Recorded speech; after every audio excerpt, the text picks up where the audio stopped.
Welcome to Lesson 12, Reviewing Transactions.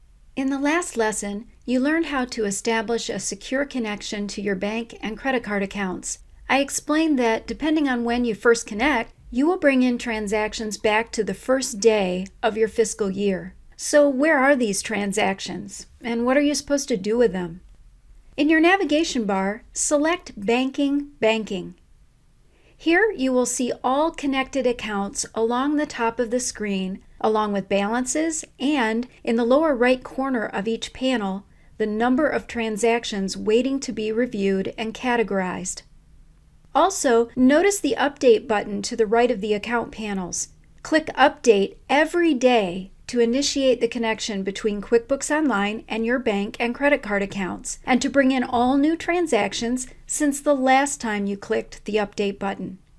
When you click Update, the number area of your account panels will spin as each account updates.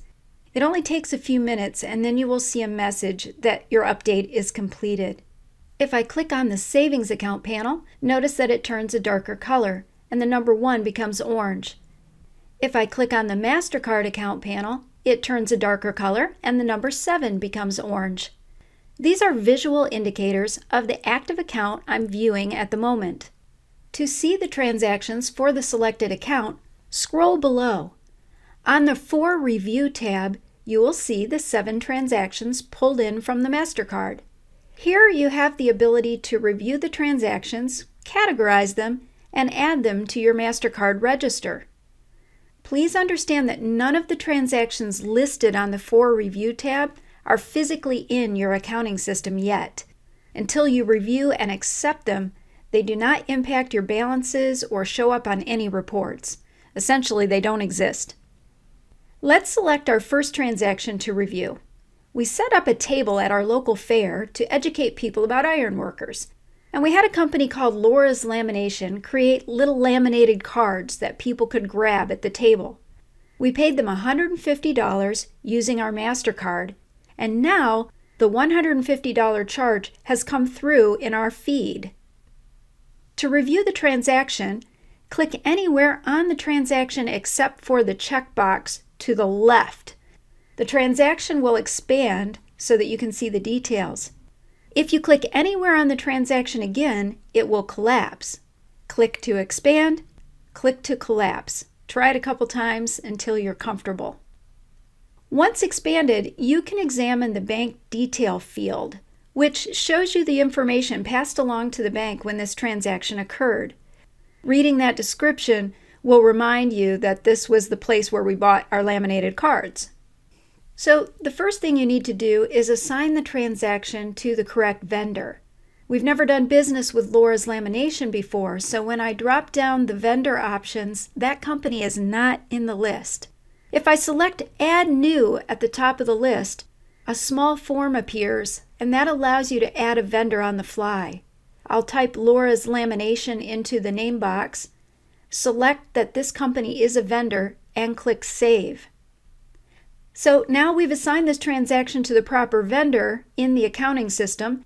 Next, we need to categorize the transaction into the proper account from our chart of accounts. Now again, here I'm referring to your chart of accounts, not a bank or credit card account. So if you click the category dropdown, you see your chart of accounts. Because these laminated cards were for advertising purposes, scroll to the top of the expenses and select Advertising.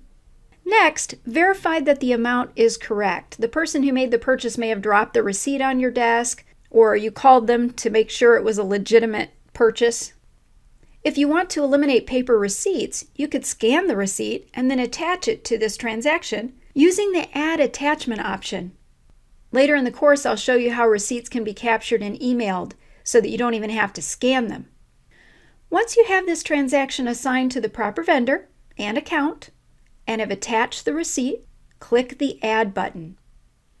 To verify that this transaction is now entered into the accounting system, look at the register for the MasterCard account. On the navigation bar, go to Accounting, Chart of Accounts, locate your MasterCard account, and view the register.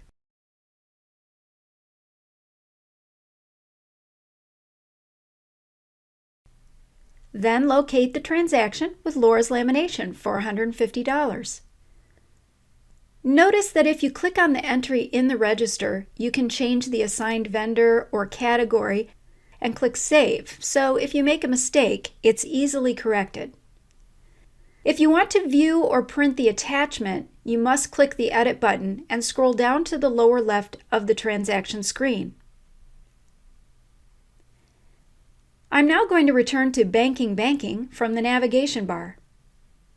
This time, I'm going to switch to my checking account. On the For Review tab, it says I have 25 transactions. Books by Bessie agreed to be a sponsor for our upcoming fundraiser.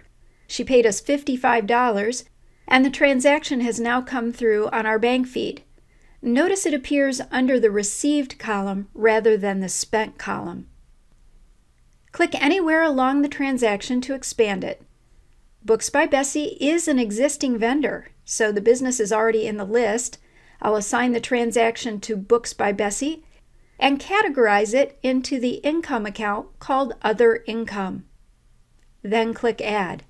To verify that this transaction is now entered into the accounting system, I'm going to go look at the register for the checking account. Again, on the navigation bar, go to Accounting, Chart of Accounts, locate your checking account, and view the register. Then locate the transaction for Books by Bessie, $55. I am going to return to Banking and go back to the checking account transactions awaiting review. Thus far, I've been showing you how to add transactions that originated outside of your accounting system. For example, one of your employees has a company credit card. On Monday, he goes to Staples and he buys paper with the credit card. So on Tuesday, when QuickBooks Online synchronizes with your credit card account, it's going to bring in the activity from the past 24 hours, and that charge will appear. This is a new transaction that is not posted to your QuickBooks Online account, so you need to add it. But sometimes you create a transaction in QuickBooks Online before it hits your bank. For example, let's say that you write a check to a company called Hicks Hardware. When you write that check, it gets recorded into QuickBooks Online when you write it. But once the check hits your bank, that transaction will come in again from the bank, and you don't want the check recorded twice. That would be a disaster. So when QuickBooks Online sees that the bank transaction matches the check you already have recorded, it flags you that it found a match so that you don't add it again. Really nice feature. Scroll down and notice Check 75 written to Hicks Hardware has cleared the bank. In the Category or Match column, I see that QuickBooks Online thinks this matches the check I've already written, and indeed it does.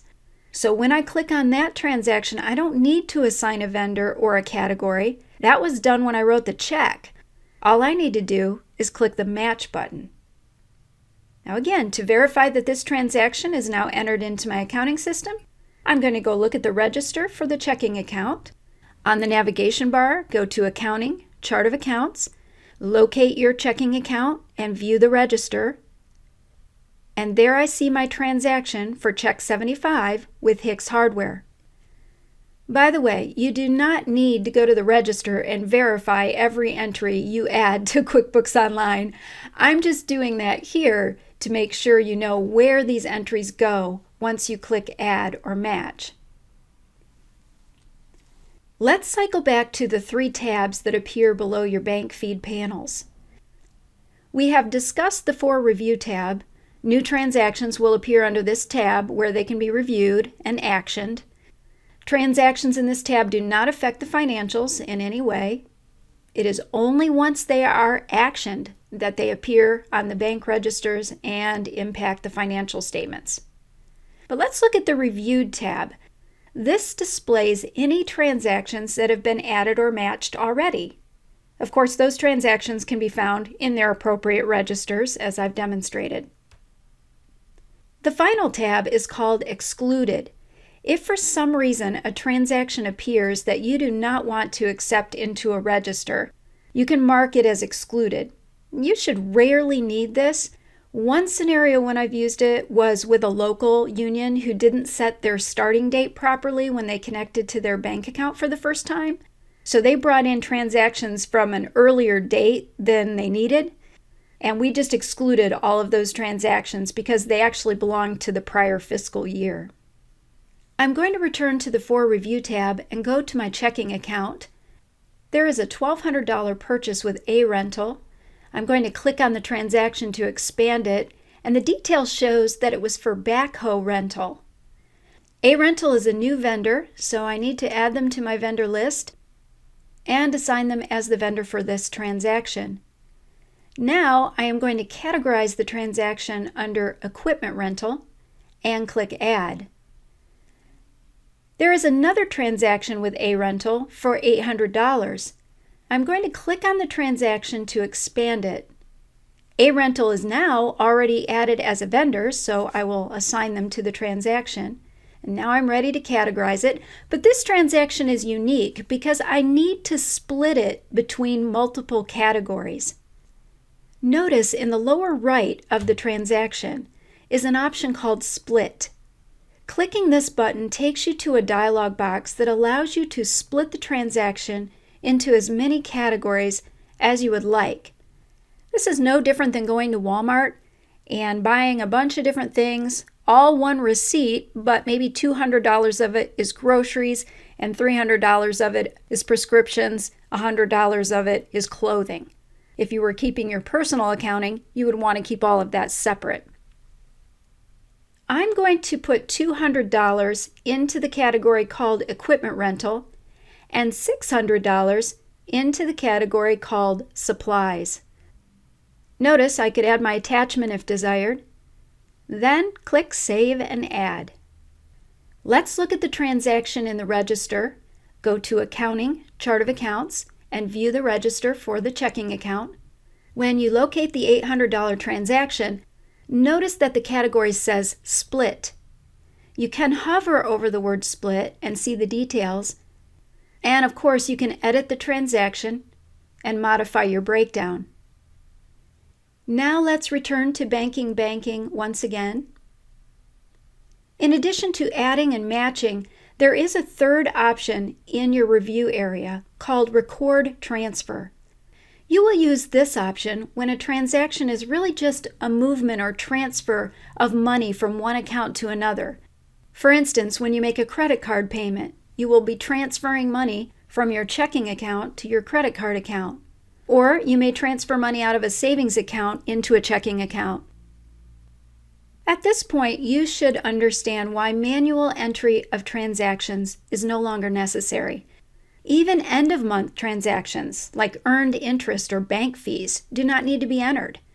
Those transactions will come in on your daily feed, and all you must do is categorize them properly.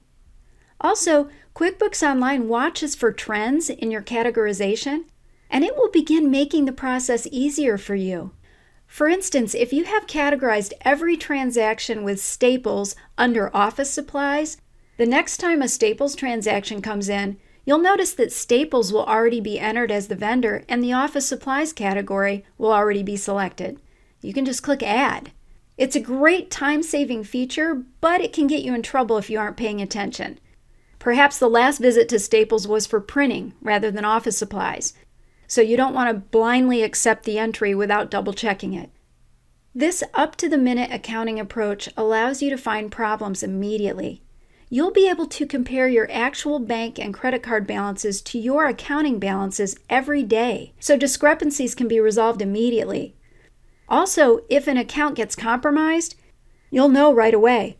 When that $1,600 charge at a Best Buy in Mexico comes through your feed, you'll know that someone has stolen your credit card number long before you would have discovered it by reviewing a printed statement at the end of the month.